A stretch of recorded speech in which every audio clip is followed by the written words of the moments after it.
Welcome back to another episode of Cracking Packs with your host, YouTubeNoobDude. Let's talk, shall we? And today I've got back fat.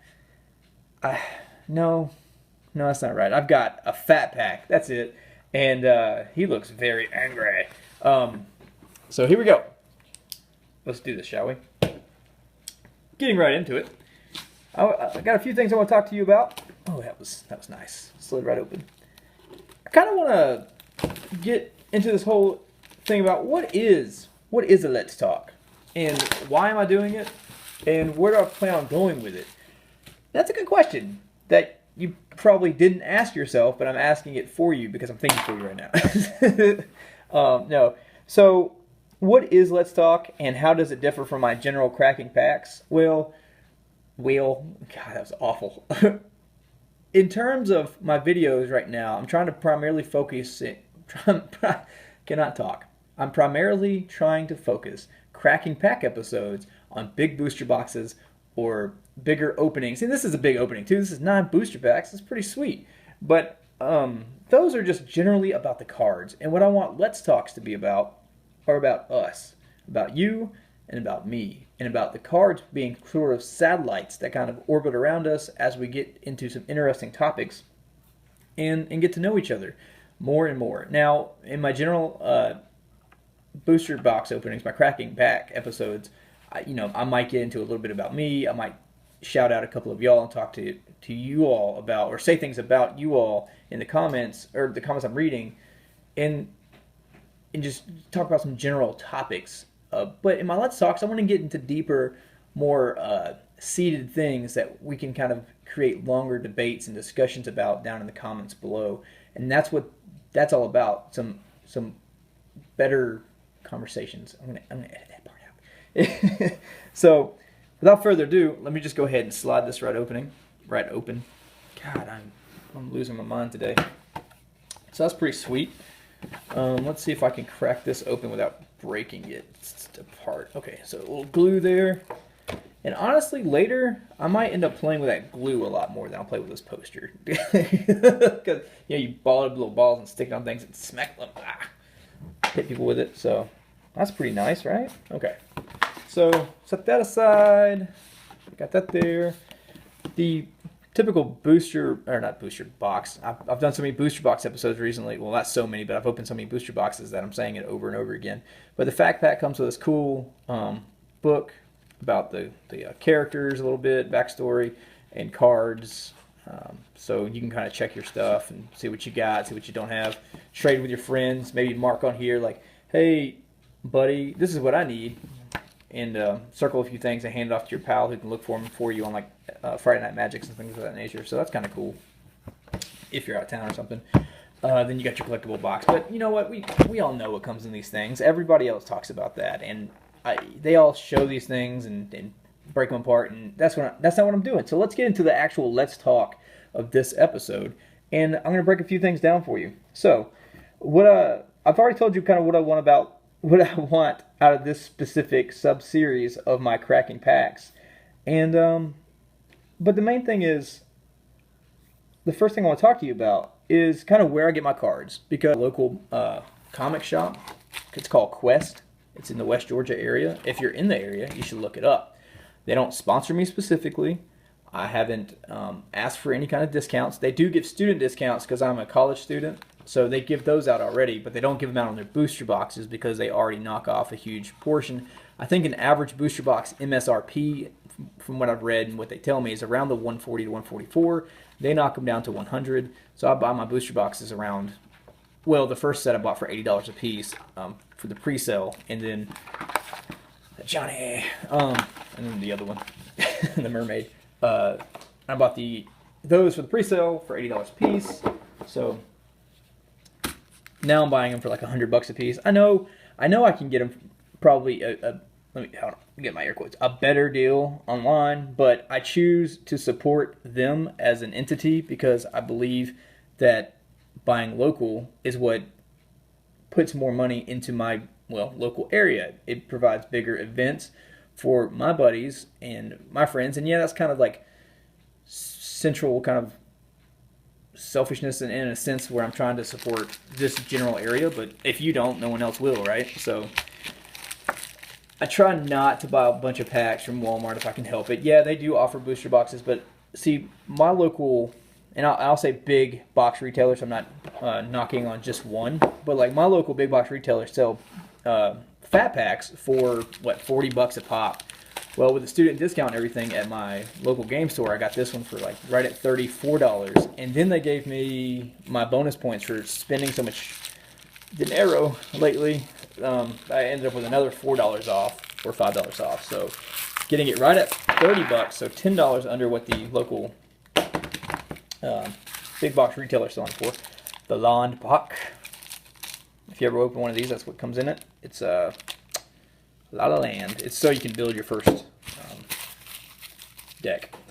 Anyway, let's go under the first three. We'll do these in 3-part segments. Get rid of that. I don't need it. And so the point being, support local if you can, and buy at your local comic shop. Get to know the people around there, and you get to know tons of people. You know, when I told you about this, and I'm not trying to strum my little bitty baby violin here, but I grew up, didn't have a lot of money, right? So going to comic shops with my buddies, I got to know a lot of people. They knew my situation, and a lot of people who just had extra rares laying around and they played casual tabletop play. You know, they were like, oh, we don't need these, so here, have some, you know. And yeah, here, have some cards in general. And yeah, that might seem like a charity. If your pride's wrapped up in who you are, then that might not be something that you want. But hey, you know, it is what it is. And you know, friendly people are people who just kind of share or give or do whatever they can so that other people can be involved in something as cool as Magic. And you know, Magic was my escape, and I'm sure it's an escape for a lot of you folks. So buying local, you get to meet people like that. You might meet an average person at the local big box retailer, but they're not gonna sit there and have a long conversation with you probably, or they might, but it's gonna be farther in between, few and far in between, where you're gonna run into those situations. So at Friday Night Magic events, or at Saturday or weekday events, or when you're just kind of there perusing through the Magic cards, if they sell singles. Mine particularly doesn't sell singles. They have a setup where there's 10-cent commons and uncommons in like a box where you can kind of dig through it after their Friday Night Magic events, so any of the leftover stuff, which is awesome. But some of your local comic shops probably sell you know, single rares and single mythics and things of that nature, and single uncommons, or they might sell wholesale values where they'll sell you a bulk of something. And if that's the case, just take advantage of that. But you know, so there's that. I'm not going to really read through the cards that much, so I can get through my points of the Let's Talk. And of course, I'm probably going to get distracted. If you see something in here you want to talk about it down in the comments. That's the rare. And let me know what you think of the cards. So there's the first pack. So buy local. That would be my suggestion. You might know some people on like TCG Player that you're supporting, or you might know people on eBay that you're supporting. Like I sell on eBay. Shameless plug. Enter here. But you know, I can't give you the full, you know, experience of buying at a store. You know, if I plugged in my eBay account right now, I'm like, hey, go visit my eBay account, my eBay account, and buy all my cards and support me.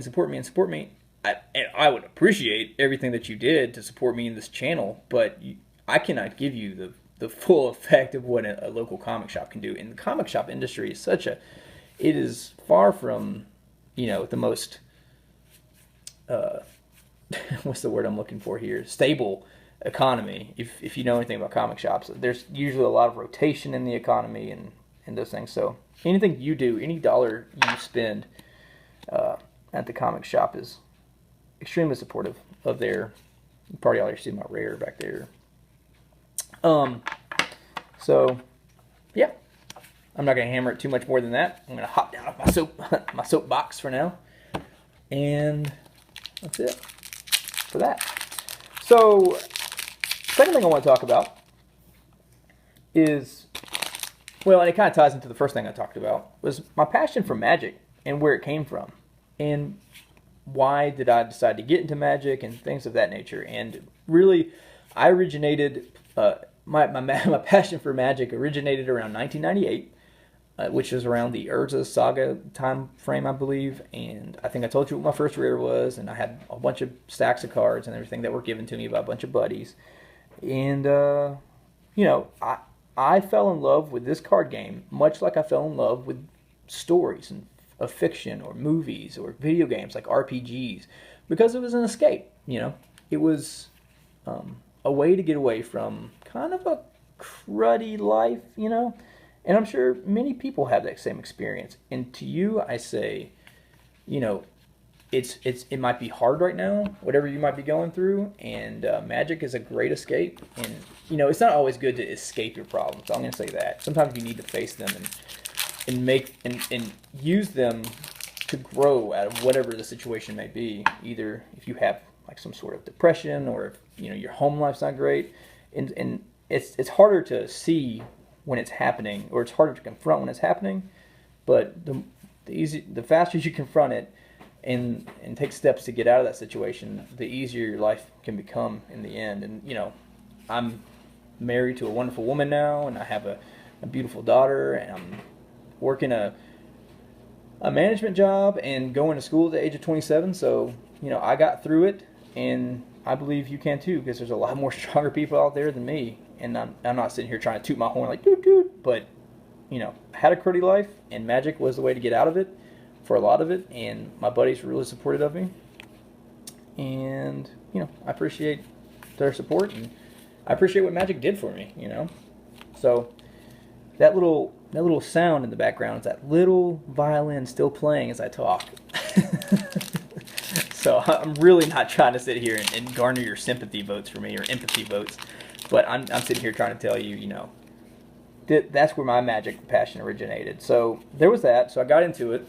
My first booster pack and intro packs that I started opening were shortly thereafter, when I started. I was able to start saving up for stuff by working different odd jobs around town, and working with my buddy's parents and getting paid in cash and things like that. So I was buying intro packs to the Odyssey and Torment block, I think is what came after that. Correct me if I'm wrong in the comments. But off the top of my head at the moment, I can't remember. But you know, Threshold was a big deal, and that was fun. So then that faded out.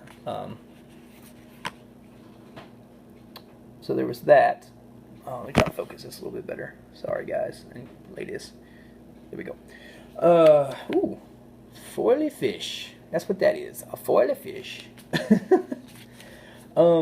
So then, but my favorite set after all that, because you know, getting like introductory level still, and Threshold was kind of an interesting mechanic, and I was still struggling with it. So I became, when Onslaught rolled around, the creature type was a big deal, like the beatdown decks, or like I think it's called Zoo decks, or what I started playing. So that's when I started getting into the whole like dropping down the biggest fat creatures you could get and just stomping face as quickly as possible. Overrun was a big deal at that time.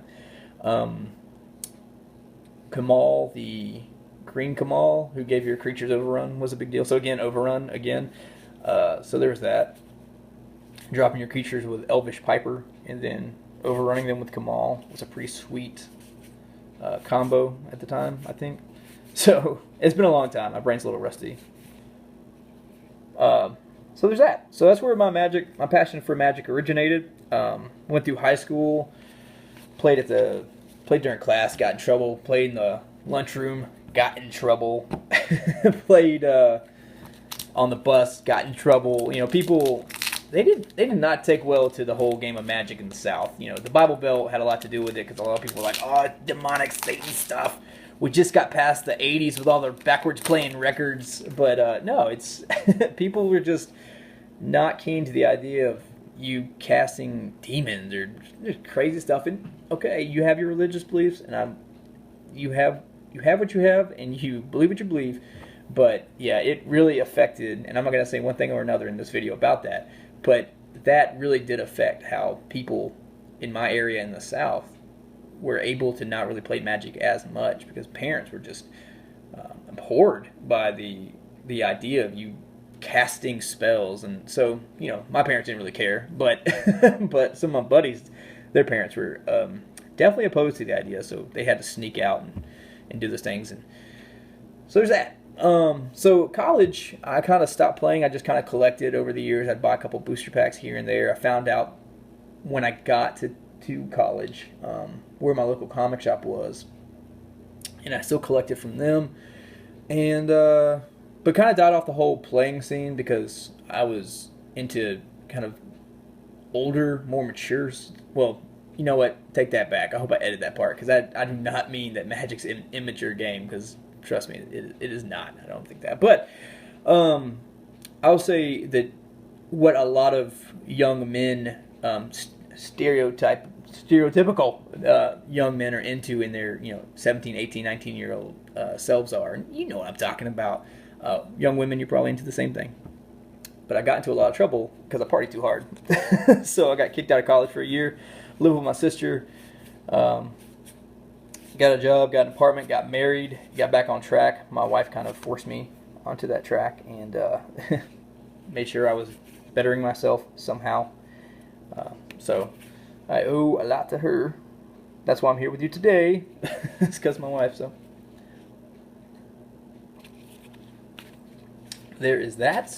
And then the last real thing I want to kind of hit on is this channel and where I see it going and what I see myself doing down the line. And that's a pretty straightforward answer. I've kind of got like a 6 month, 3, 6, 9 month, 12 month kind of plan. Every 3 months I want to hit a milestone. And right now I'm about to hit 25 subscribers, which to me is amazing, and I thank all of you for that. I can't tell you that enough, because each person, every night I go to bed or wake up in the morning or in the middle of the afternoon on my lunch break or something at work, and I hit my refresh button or something, there's a new subscriber. And it's just, I don't know if I can really kind of convey what that feels like, but it's just the fact that people are tuning in to listen to me talk. It's kind of like, first of all, it's kind of sort of befuddling that you're sitting here listening to me. But the second thing is, I really appreciate it. Thank you. It does my heart worms. I got worms in my heart. No, it does my heart warm, and I find that quite awesome. So thank you. I will somehow, in all my English studying, find a way to convey that into some sort of words. So in 3 months, as subscribers grow, hopefully they continue to grow, I will focus on growing my camera quality and work on getting HD recording stuff, do things of that nature, get a better camera system set up. My computer system right now is in the works, and get that stabilized so that, if this camera's not bad, I think it's a good camera, and I think it records a good quality sound for what it is, and I think the picture quality is decent. I'm able to focus in on it versus, it being all completely grainy, so hopefully you're not straining your eyes. But I'm hoping to grow that first, then after that, if subscribers start to quicken its pace a little bit more, then maybe start looking at in the 6 month range, doing the giveaway, give back stuff. Now, not to say that I'm not going to do a giveaway before then, not to say that I will. Again, I'm going to hit on the fact that I don't want my channel to grow from the idea that I'm giving away, but I will be doing them. So it's a thin red line, okay? It's hard to explain. It's not a fish. But yeah, so there's a 6 month, 9 month, start looking into doing the gaming thing. So once I stabilize and I'm able to edit and, sorry, I lost my train of thought here. I'll show you that card first. Okay. As long as I'm able to stabilize my recording and editing process so that I'm able to put out consistent content every week. Get back up there, card. Then I'll start looking into the gaming scene, and that's what I want to grow my channel on too. So you have the cracking packs, you'll have the Let's Talks, and then I want to start doing Let's Plays as far as like RPG games go, because I'm a huge RPG game fan, as you could probably imagine. Again, it was one of those things, hanging out with a buddy, escaping into a reality that was far none better than the reality that I knew at the time. Even if I was fighting like deadly monsters that were trying to rip my head off, it was a better reality. And I'm sure many people out there know that. And again, I'm not trying to stroke this little violin, but hands. That's something I want to do, and I hope you enjoy that. So as that comes about, as that comes to fruition, then hopefully you can kind of tell me the sort of games that people aren't playing that you would like to see played, and I can bring a different spin to them. Those will be scripted, most likely. Those will be things that will be kind of funny and quirky. So there's that. I'm not going to drag it on any longer. This has been Let's Talk, and I'm going to be recording a booster box from M15, my last installment of the M15 booster boxes that I have so far, in the next day, and then I will drop the Let's Talk first, get all that edited out, drop it first, then do my Cracking Packs full episode of the booster box. I appreciate all the feedback, all the subs, all those likes and comments and ratings, everything that you all have given me out of complete left field has just given me this sort of just sensation of just pure happiness that you can't really describe again. And I know that's a repetitive thing I just said, but thank you so very much